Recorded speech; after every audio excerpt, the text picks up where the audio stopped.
So how are you supposed to introduce the next person? Try coming up with a bio for this individual. He's a seasoned political operative, speaker, pundit, New York Times best-selling author, advisor to, this will give you a clue, President Nixon, President Reagan, and Donald Trump. In fact, rumor has it that he was the first ever to ask Donald Trump to run for president way back before I was even born. With a 45-year career in American politics, Stone has worked on over 700 campaigns for public office. And when I asked Roger, I said, Roger, I got a couple ideas for what you could talk about. His quick response was, I'm so ready. And guess what, Roger? We are so ready to have you come and return and address this wonderful group of Catholics. Welcome, Roger Stone.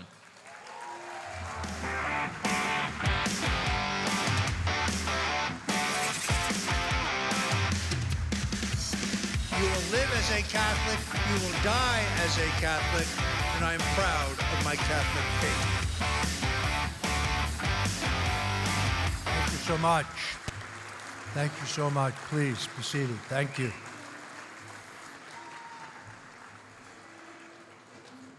I stand before you today as living proof that Jesus Christ can do anything.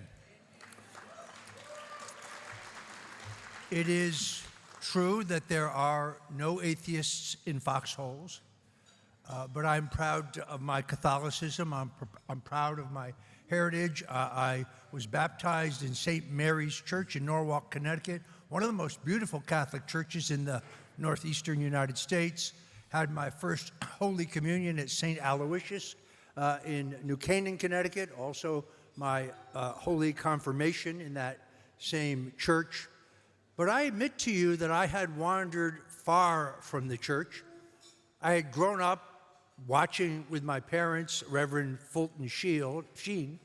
I remember well when the Catholic Church was a bulwark of anti-communism. And I became a very successful American political consultant. What John said was true. I cut my teeth with President Richard Nixon. I worked in 3 campaigns for Governor, then President Ronald Reagan. And I may have been the first person in the country to suggest to Donald Trump that he should run for president.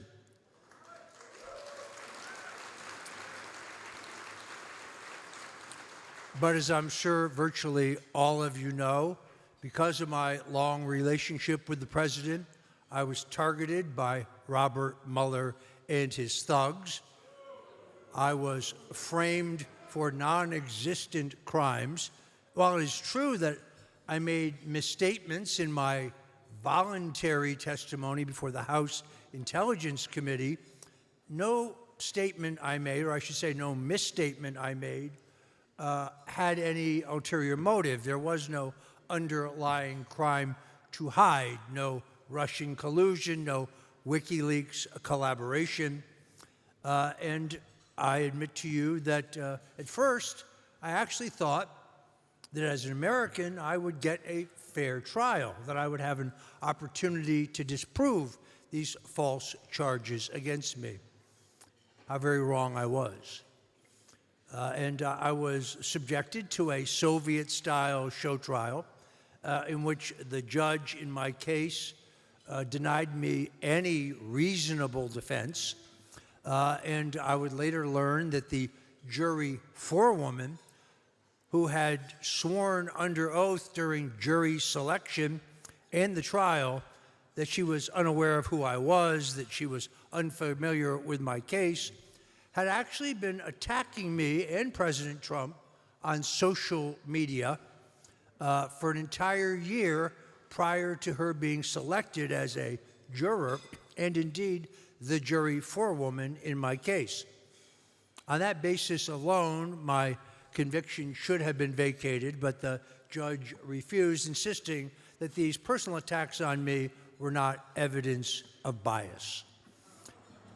And I admit to you that I fell into a period of depression, anger, frustration, and fear. Not fear for myself, but fear for my wife, because I did not know how, if I was unjustly incarcerated, how she would support herself, who would take care of her.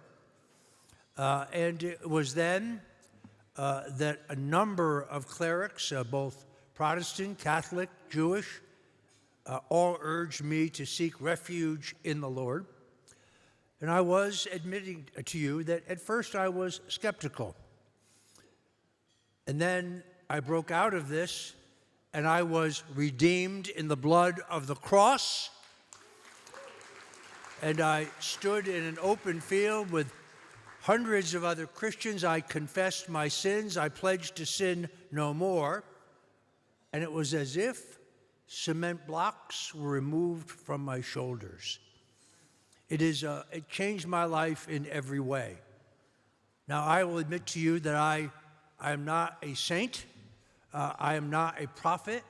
I am a sinner, as we all are. But I am this. I am a soldier in the army of the Lord.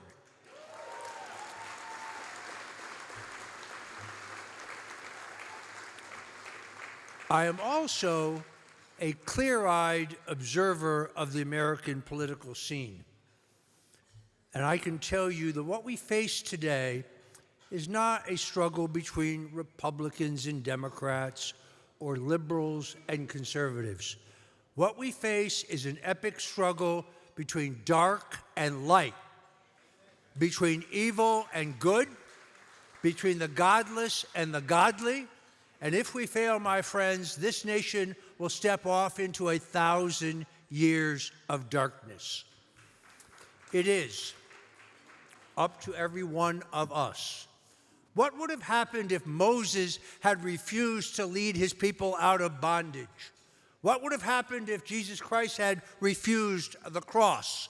What would have happened if the men who shot the shot heard round the world in Concord had refused to do so? America would be in a very different place. It is up to each one of us.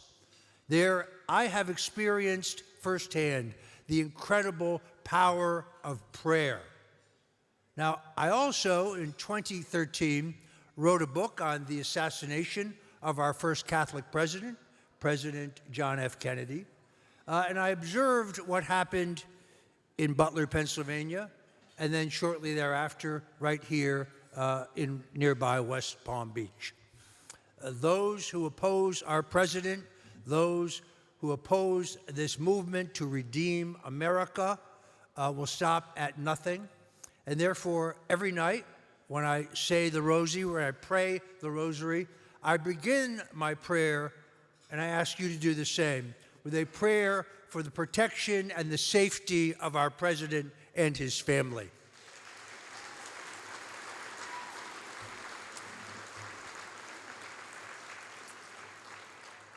I also, candidly, I prayed for victory in the last election because, in all honesty, our victory was most improbable. But fortunately for us, Donald Trump is a force of nature. And given the hell that they put him through, parading him through various New York courtrooms, trying to bankrupt him, trying to keep him off the ballot in 50 states, trying to put him in jail over concocted crimes that never happened, I can honestly tell you that I would talk to him late at night, and there was not a single time. Yes, there were nights that he was angry, but there was never a single time that he was dispirited. There was never a single time that he was depressed.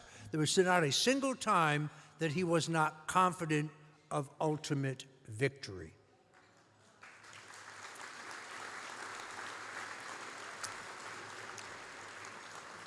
For those, however, who believe this fight is over, it is not over. In fact, the fight has just begun.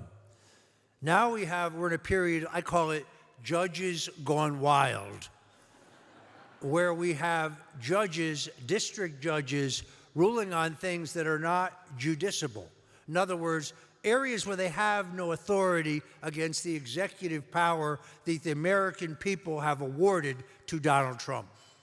And once again, we require your prayers that this issue be solved in a peaceful way and that Donald Trump lead this country to a golden age of peace, prosperity, security, justice, and law and order.